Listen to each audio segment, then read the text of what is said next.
ஈஸியாக குயிக்காக கோகனட் சட்னி செய்யலாம் வாங்க. ஃபஸ்ட்டு நறுக்கி வச்ச மிளகாவை எடுத்துக்கலாம். அப்புறம் ஒரு கை அளவு தேங்காயை போட்டுக்கலாம். அப்புறம் நல்லா ஃப்ரெஷ்ஷான இஞ்சை நறுக்கி வச்சு போட்டுக்கலாம். கொஞ்சம் பொட்டுக்கடலை போட்டுக்கலாம்.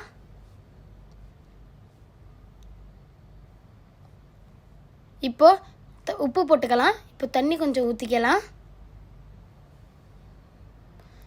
இப்போது மூடி அரைச்சிடலாம்.